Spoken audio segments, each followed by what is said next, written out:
Welcome to the Random Horror Show.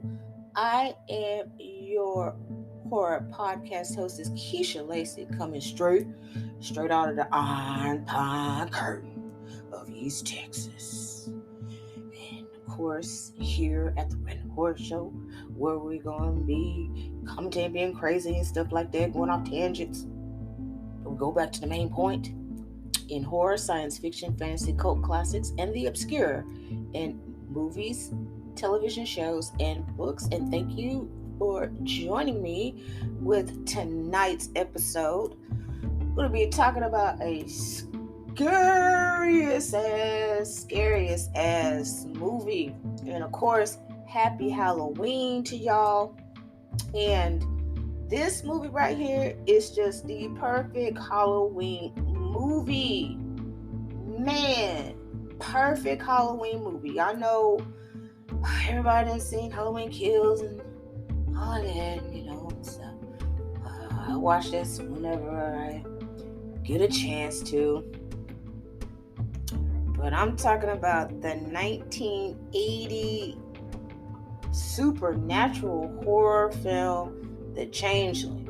My goodness, I believe this movie right here, this movie to be exact, should be on your Halloween horror watch list for just for Halloween, man, especially Halloween night, because god dang, this movie right here just really just slapped off all my edges off. Shit, I'm still growing them back since reading the Brothers Curse sagas by Christine Germain. But shit, this one right here done sat there and started it up again, just getting all my edges and my new growth and everything off, just like Christine's books.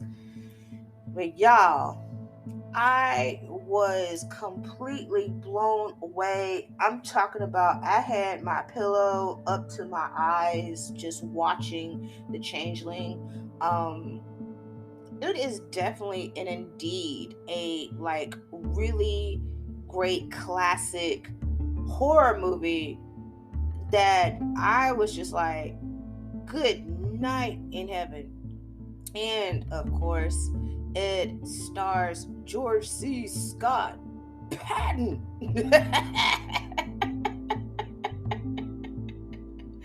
Oh gosh. And of course, the dude from Battlestar Galactica, y'all know, old home dude. Let me go look him up and shit. John Coleus. Yeah, he plays Captain DeWitt. I seen him. I said, oh man, this Battlestar Galactica dude, the one that's fighting Lauren Green and shit off of Bonanza and Dirk Benedict and shit like that. Then we got Trish Van Denier. I probably mispronounced that. Melvin Douglas, Gene Marsh. You have a really great cast in this movie. I mean, George C. Scott, come on now. But George C. Scott plays a composer that is trying to escape the death. Actually, he is totally grieving over the death of his wife and his daughter during a vacation. It's been 4 months, and he moves into this very beautiful Gothic, mansion, but the house has not been lived in 12 years. And he starts to wake up to really eerie sounds at 6 a.m. There's this boom noise waking him up. He sees visions of little, he hears sounds and visions of a young boy that has drowned in his bathtub. But there is a very strong mystery with this house. Not only with the house, but the history behind of why he is not only you can tell he's a skeptic in the spiritual world, and also, when you dealing with the death, and you're grieving over your wife and your child, and you seen that shit right before your eyes. I mean, and then all of this, you're trying to move on, and you're not forgetting, but you're still grieving, but you're moving on with life. He accepted a teaching position in Seattle, and he is joined by Claire Norman, who has got him the house. She's rented out and did a whole bunch of legal paperwork and everything else. He gosh, man. And I'm telling you, this isn't a very an emotional movie. And not only it deals about with grief, but also a child that has endured like so much of a sickness, because the child did not have like a really great health. But the mystery just keeps unraveling all in this movie. We find out that because he got drowned, he was murdered, that nobody never did like solve the mystery of what happened. Pretty much nobody didn't even know this was going on, and this has been going on for like since 1909 or something like that. That this young boy named Joseph, who was drowned by his father, and his father has switched his identity with a young child. So he found a child kind of like resembles Joseph. We also find out there was a death of his sister, which she got hit by a coal truck or something like that. Well, that was like back in the day when I had horses and buggies, and she didn't survive that. So his sister passed away, but Joseph really suffered like a very cruel murder. And the changeling, well, the reason why it was called the changeling is because of what I was saying, is that his father switched his identity with another young man, supposedly his son, but actually it wasn't. Took him to Europe because he had medical ailments with him, and miraculously Joseph got cured, but really Joseph died. And Joseph just wants his revenge. Joseph just wants to be in peace. That's the reason why he haunts that house. And they have forewarned John, because the house itself was pretty much inhabitable because of Joseph, haunting it. Joseph just want to reach out to somebody that will listen to him. John is very whip smart in this. He makes sure that he can like say, okay, I know that I'm dealing with the death of my wife and my child, but all this strange happening. He was asking so many questions, with the historians, the society historians that have had the house for a long time. Like what is happening? Why is this noise going on? Who is this person who died? Who was the former owner of the house? And he digs so deeply, deeply into this mystery behind Joseph, and that he finds a well that was in this other woman's house because her daughter had a vision, or she had a nightmare of Joseph. And so it scared the crap out of the little girl. And he dug the well. It was inside the house, so he broke, had everything going. Went into the well, found the bones of Joseph, and when he went back that later on that night, it was calling him. It was like, he's like, no, I got to like find out, even though we found his bones, what the hell is really going on.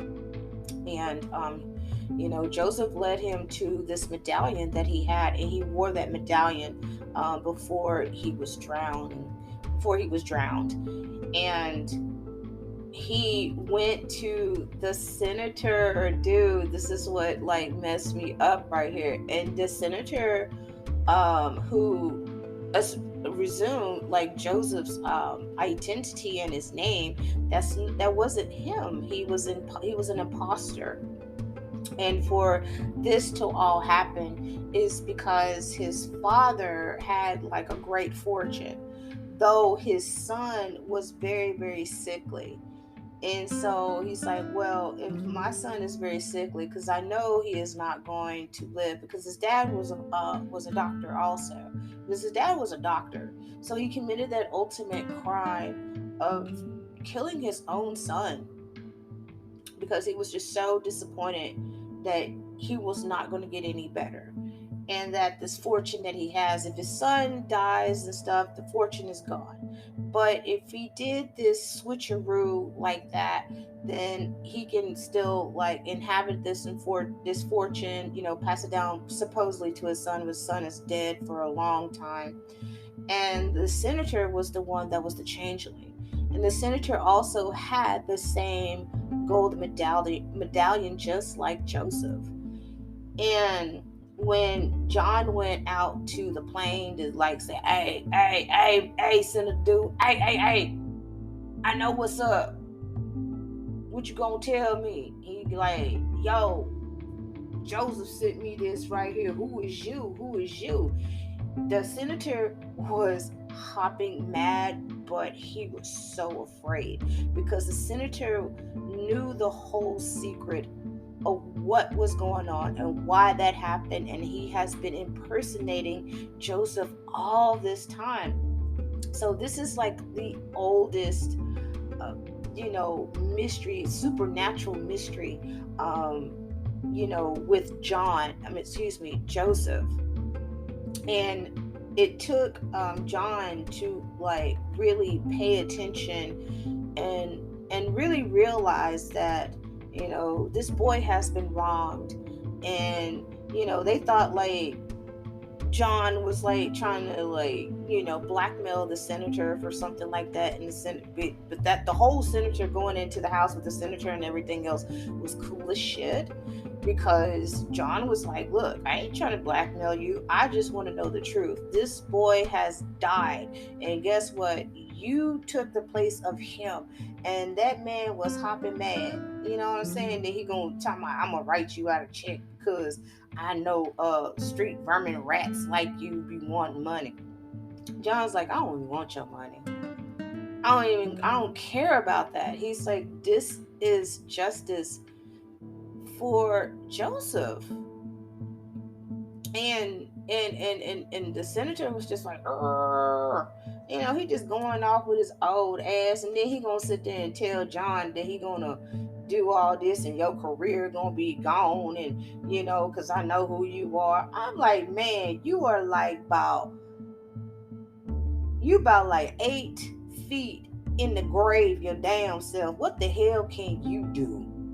Just sit up there, holler at him like some old crotchety ass man, because that's basically what you doing, because you're not scary.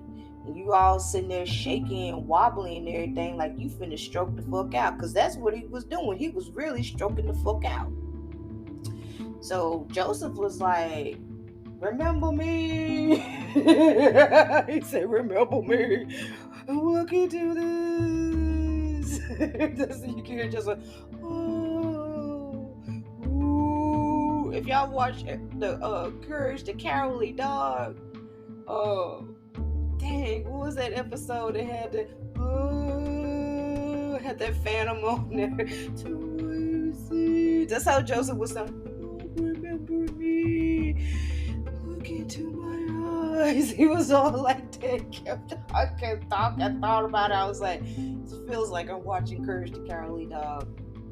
But in a glimpse of what Joseph did, is that he let the senator know, like, look, this is what really happened.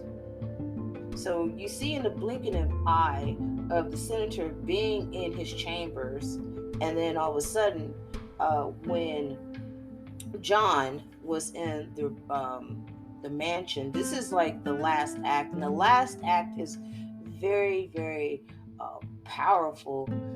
He sees the senator going up the stairs, and the senator is looking of what really happened, because he was like, dang, this is what happened to Joseph, and I took Joseph's place, and this is not fair to Joseph. And yeah, like, it gave him a motherfucking heart attack in that office, in his chambers and stuff. I was like, that's what you get. That's what you get, bro, because all this time you slipping and sliding, or how Big Mama said, you think you slick, but you can stand another greasing. Because all this time, the senator dude has been being the changeling of assuming the identity of Joseph.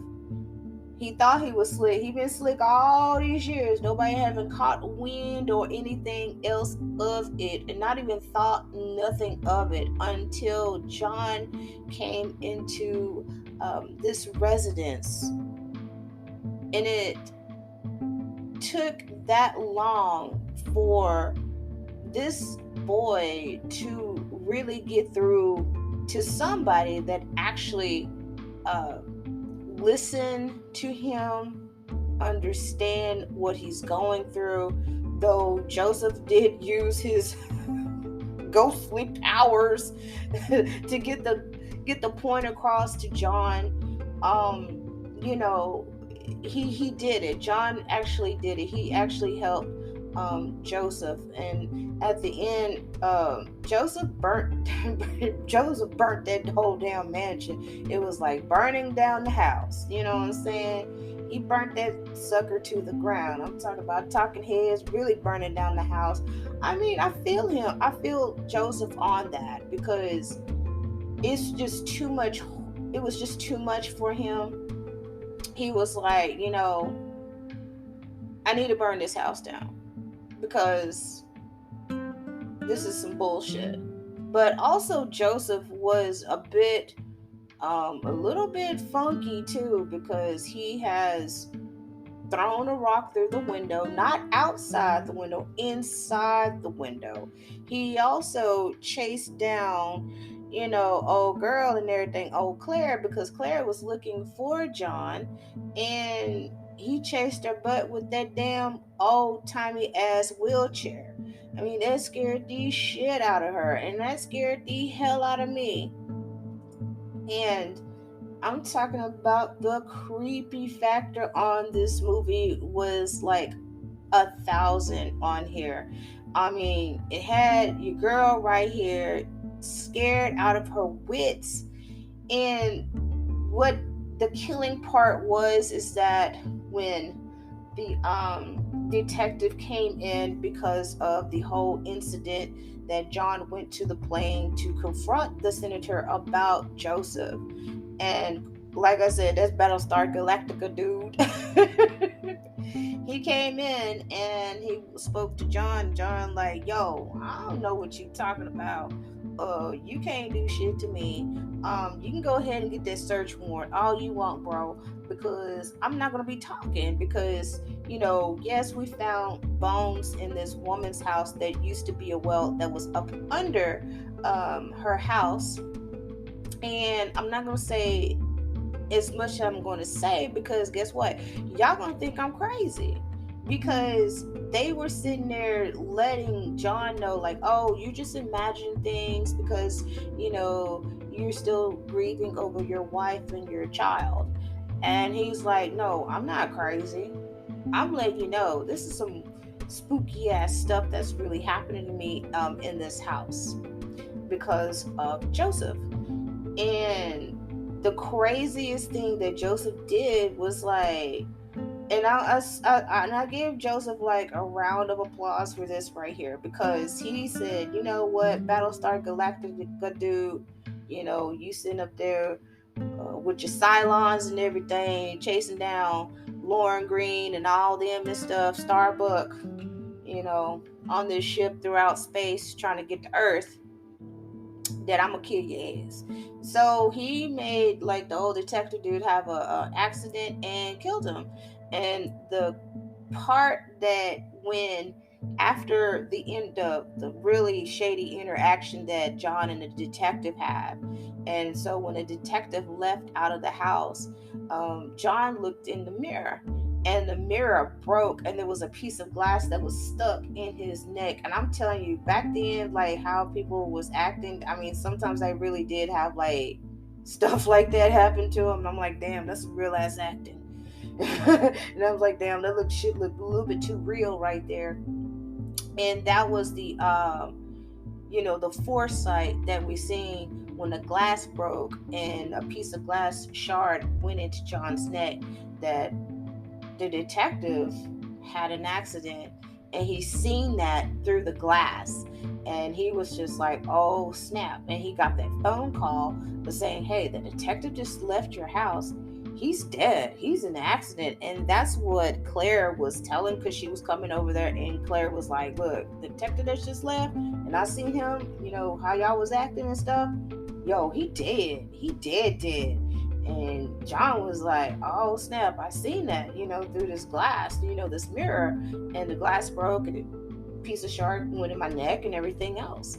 But with Joseph, as just watching how he was haunting this whole house and haunting John, even though he had good intentions of letting John know that this is his way of reaching out to him, but he still did some old ghostly ass bullshit, especially starting the fire in the house.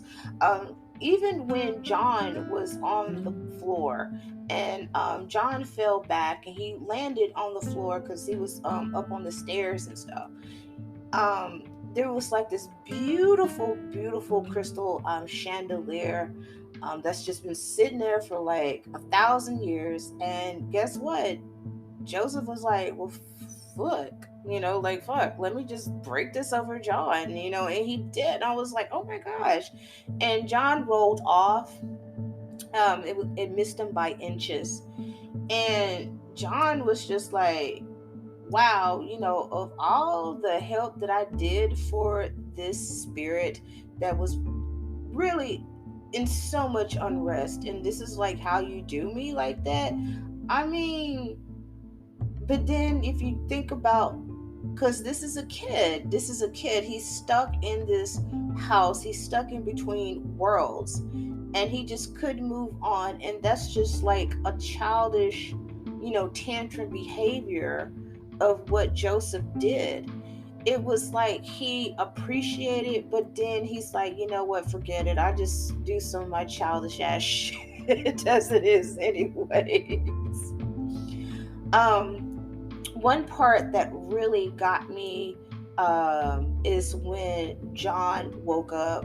He had a dream, and he was, dreaming about his family, especially his daughter.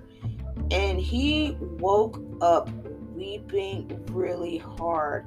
And that, when George C. Scott did that, and he had that very, deep, soulful cry. And I can relate to that right there, especially when you're missing somebody that has been near and dear to your heart, and you lose them, because, I mean, I'm just going to say it, I lost my grandma in July. And when he broke down, just waking up from that dream and realizing that they're not there anymore, he just wept.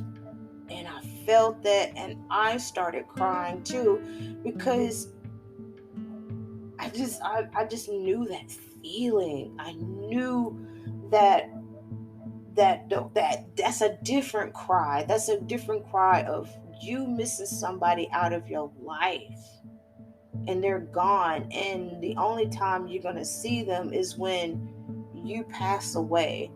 And of course, his wife and his daughter want him to go on. They want him to be happy. And, he was doing his damnedest to just live. He didn't want to be in that apartment in New York because that brought back so many memories.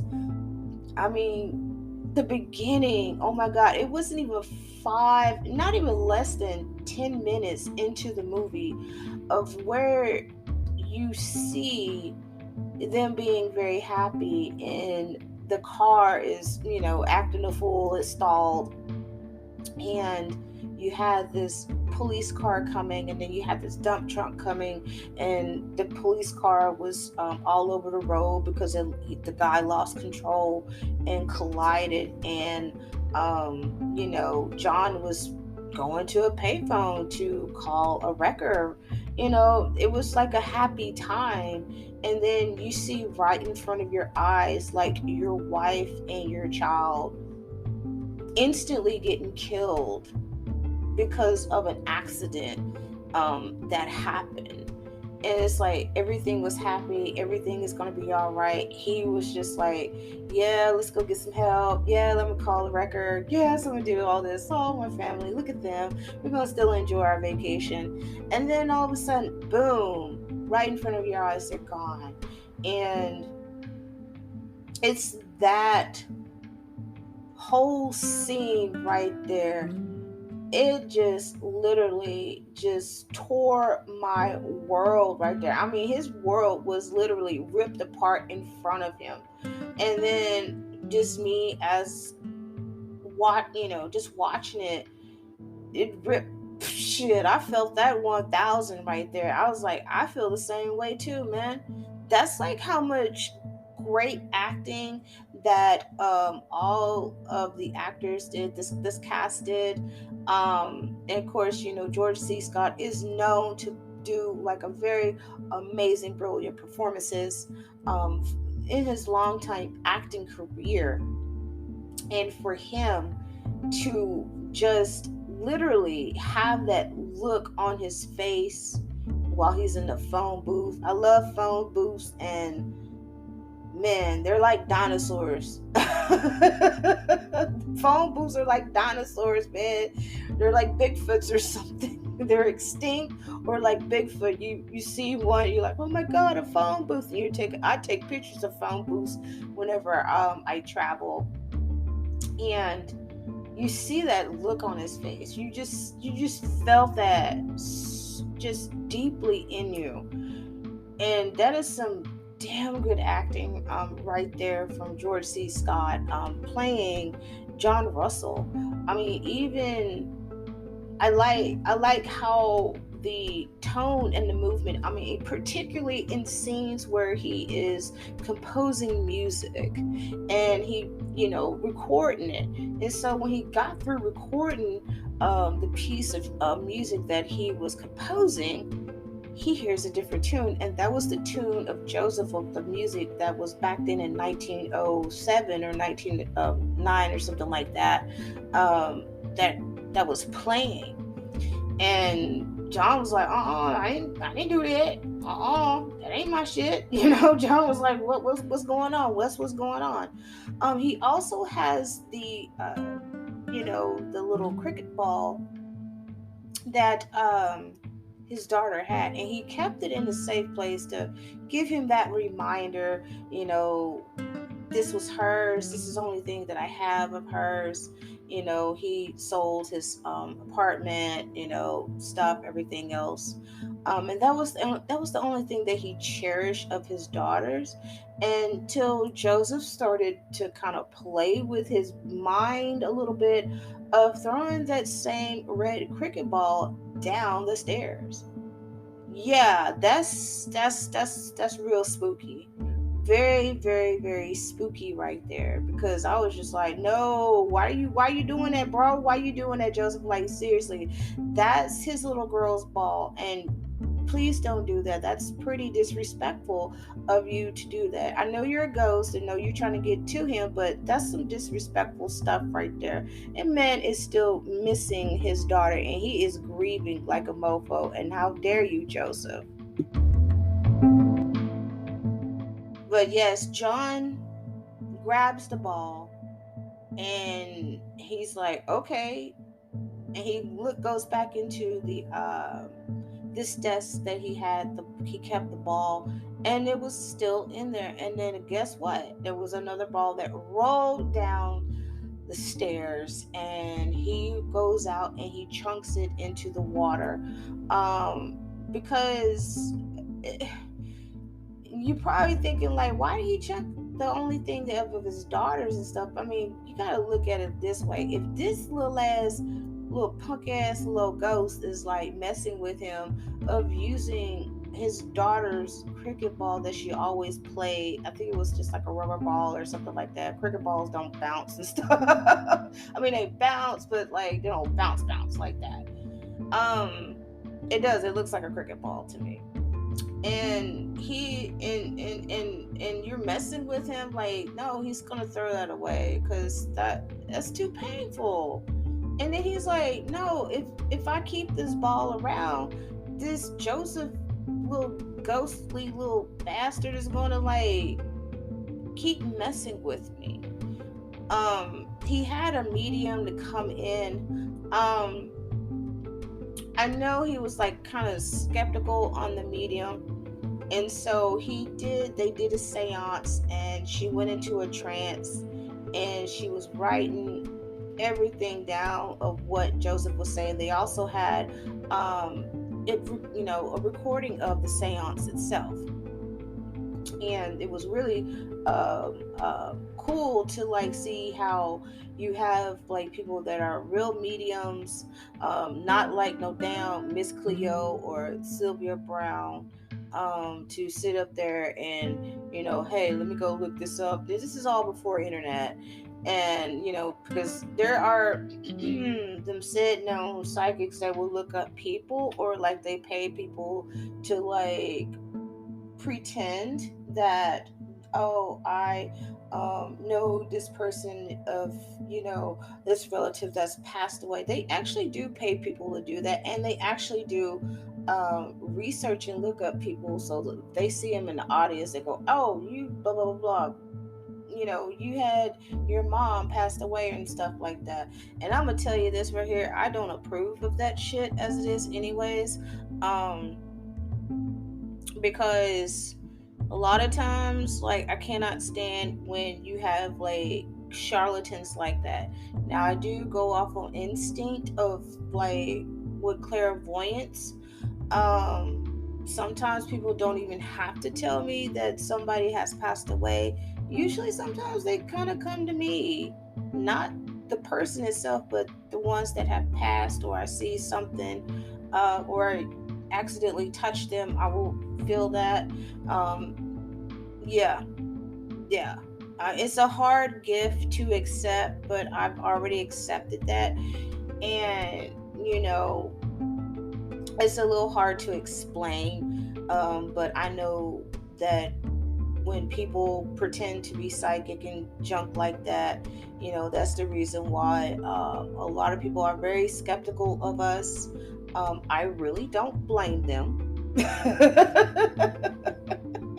I don't blame them at all, but you do have some real deal people out there, like mediums, that can contact the dead, or the dead can contact them. You just go through the right channels.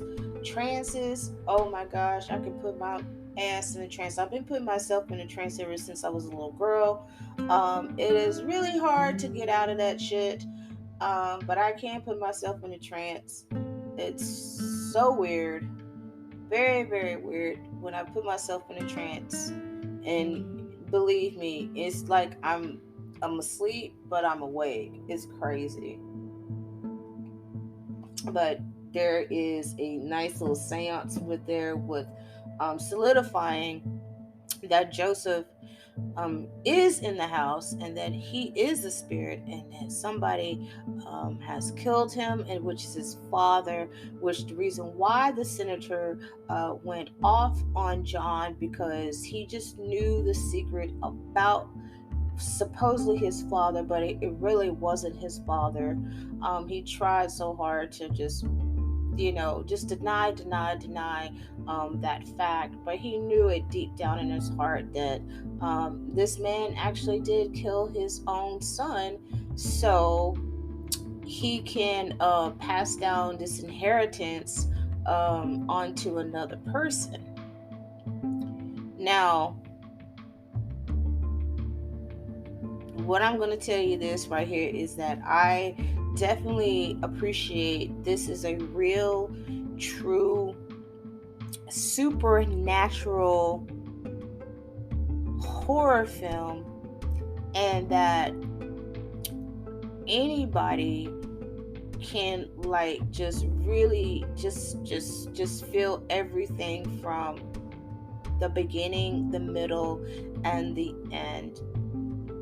Now, there may be a couple, it's not even that many parts that was slow dragging, but it still gains your attention. You're not trying to fall asleep.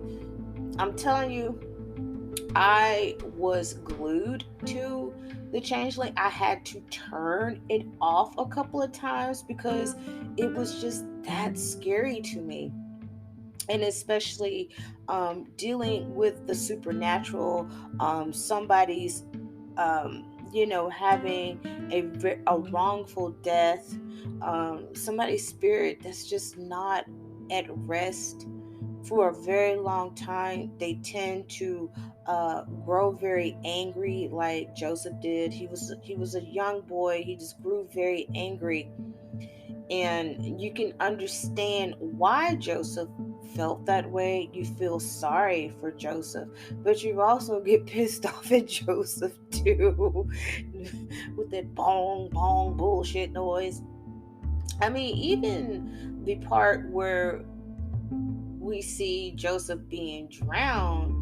Now that was just that just threw me off right there. I was like, no, but you have some humor with it. There was some little bit of jokes in there. Very dry humor, but you get it, you understand it. It's just the way how they build every scene in the Changeling to where you are literally in the movie itself, and it grabs your attention to where you feel every pore in your body, you just being immersed into this story. And this is actually of what I read and stuff, is that the Changeling is actually based on a Henry Treat Rogers mansion in Denver, Colorado, while the writer Russell Hunter was living in the 1960s. And so this right here is because like how like you can have so many like inspirations behind the the movie, is because that it was everything that every horror movie has been based on, like as Miss Little said, who is from Horror Beyond, spoke with her and everything. Very lovely guest, beautiful woman, just inside and out. She is very great. She is a really great horror hostess and an interviewer and everything. She is very lovely, lovely, lovely. And what she said is true. Of like whatever horror film we watch, it has like a basic true foundation of a something that has happened in real life. And I've always said that horror can be real life. You just feel that. I just felt it like all through the Changeling, because it's like you just, I don't know, it's just something about this movie that I just love about it, and it scared the bejesus out of me. It scared the wits. I don't care how old it is, but this is like one of those true horror movies that really set the bar and the standard very high, to where everything just really just blew me away. And you would think, just because it's an older movie, it was filmed in the 70s, like 78, 79, somewhere around there, where they filmed, and it was released in 1980.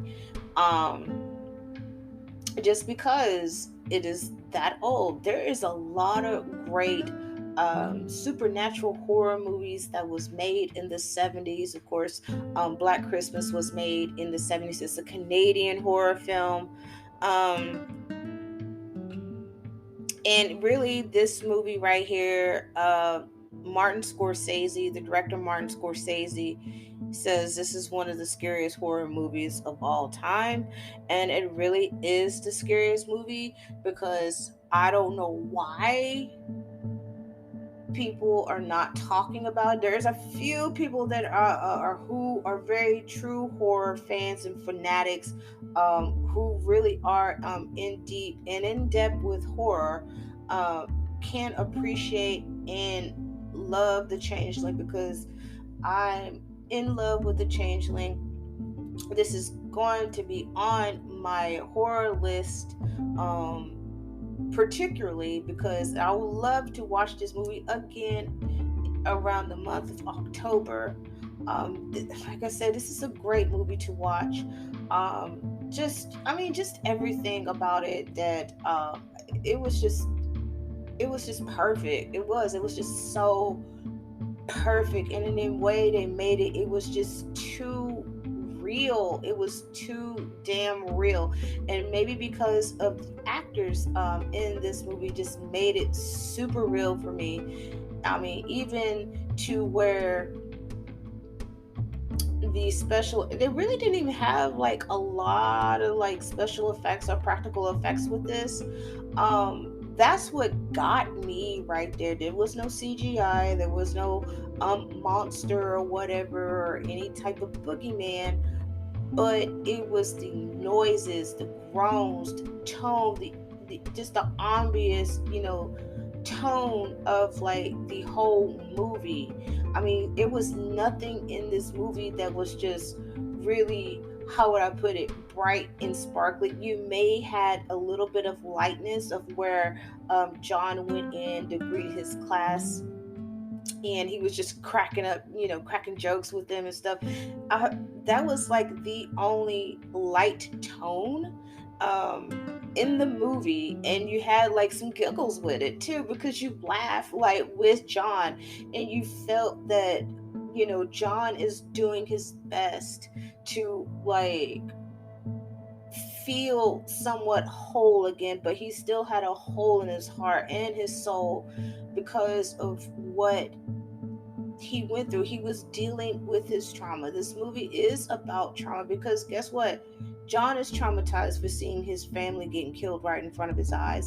And then there's Joseph, that is traumatized for a very, very long time, as a spirit, being stuck in the house, because his life was over with. He wasn't even like, he was like 6 or 7 years old.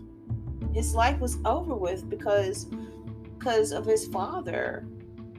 I mean, and then and I felt that like John reached out to John is because he is a father, and I see that connection, a reason why his mystery was solved, because he knew that John would understand loss because he lost his daughter.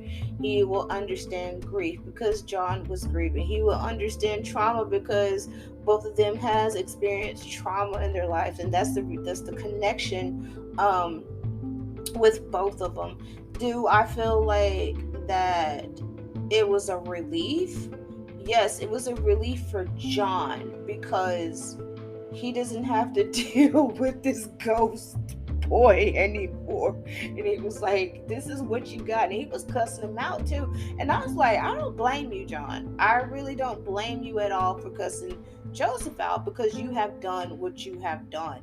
Even though John could have left and just cleared everything out of the house and not said anything, but John said, "You know what? This is something that I'm going to do for him," because he knew that it was wrong of what happened to Joseph. He just knew that. And if really felt like John is like, I couldn't help my family of what happened, but I can help this boy. Even though he's been dead for like 70 some years, but I can help him. And he did help him.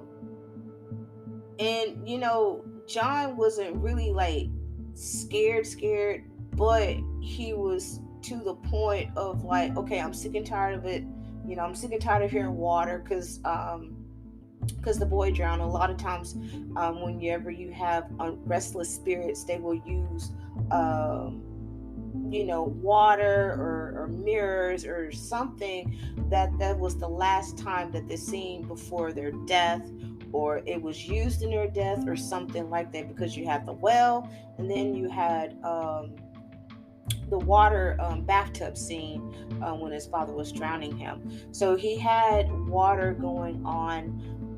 He used a wheelchair because he was in a wheelchair, but when I seen that wheelchair going after old Claudia, and I was just like, oh Lord. And then I liked how the scene of them, running away from the wheelchair, because you thinking like, oh, a wheelchair, that ain't gonna do shit. But you gotta see how many stairs, that's a lot of stairs that they were running. I mean, and she fell down too. I was like, oh my gosh, she done broke a neck.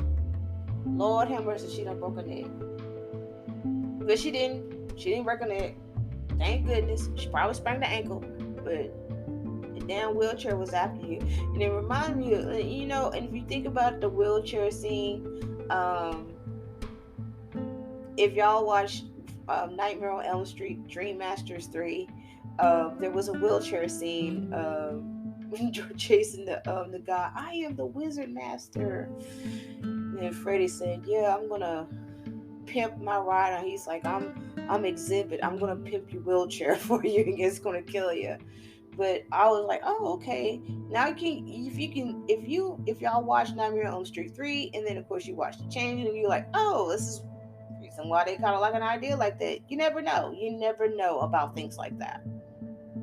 And but back to like the wheelchair scene, that was really messed up. It was real messed up. They used a lot of camera angles. They used a lot of camera techniques and angles, so you can see every aspect of the house, of how John was feeling, and how you can see the stillness of the house. And then you had like all of this noise that was going on with Joseph doing all this. And I just like that wheelchair scene. I was like, wow, that's just a camera, like, on a dolly, like running down the stairs while they're running down the stairs, of like, oh my god, the wheelchair's coming. I mean, just simple things. What they did in this movie with the cameras, a lot of just a lot of that music, because there was a lot of music, because he was a composer, and that's the reason why there was a lot of music in this movie.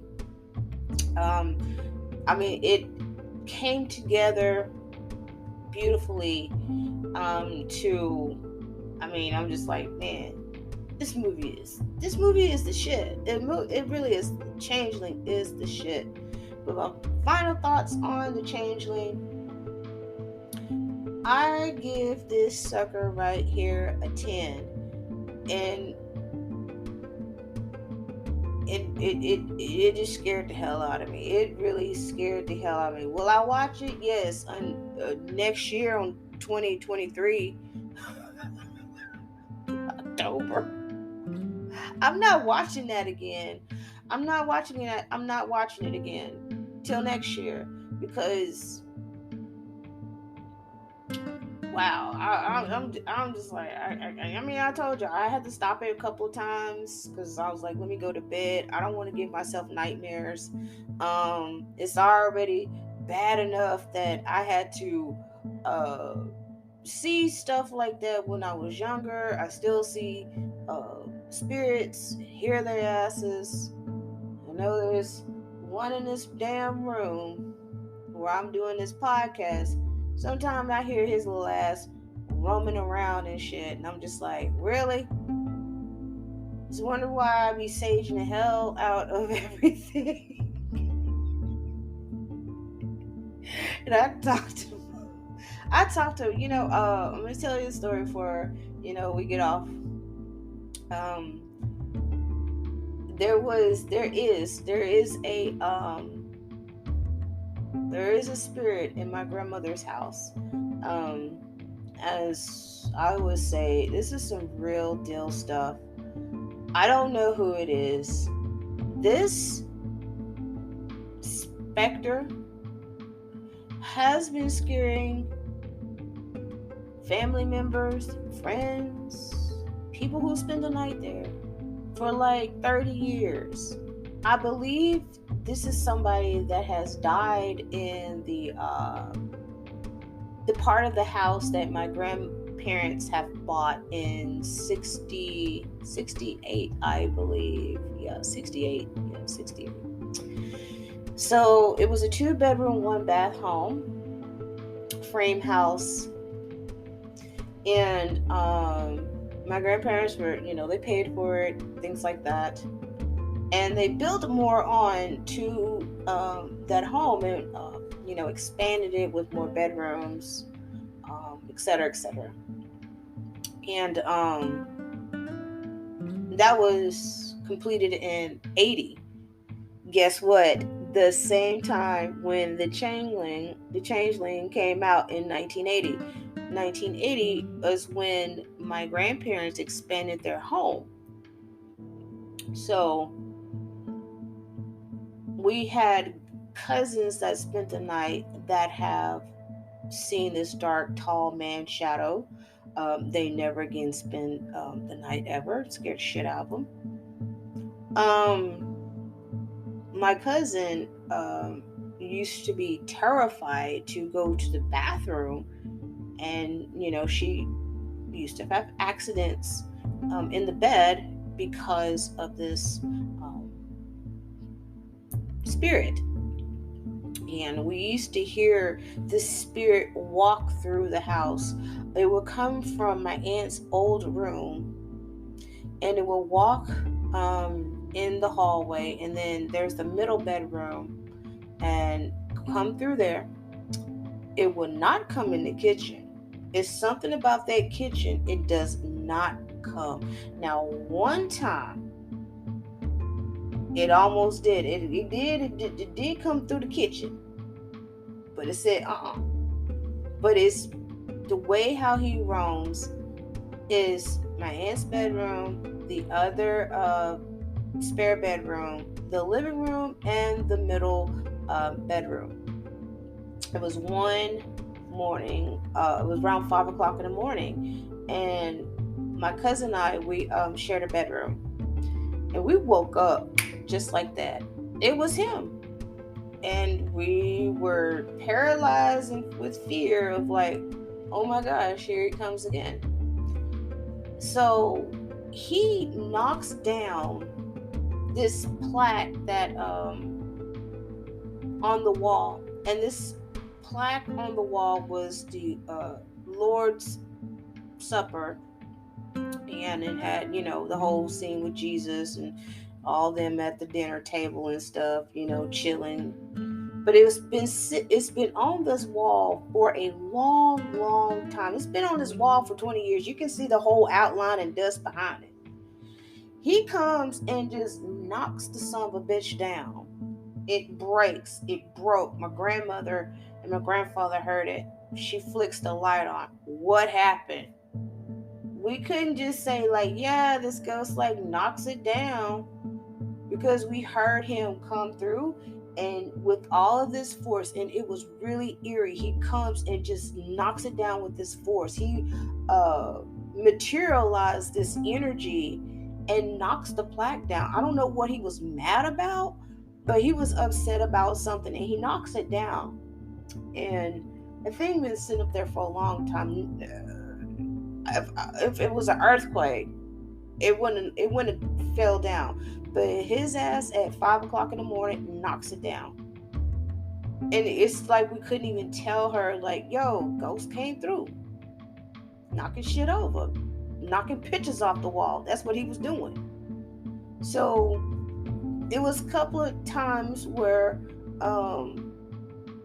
we were eating dinner, and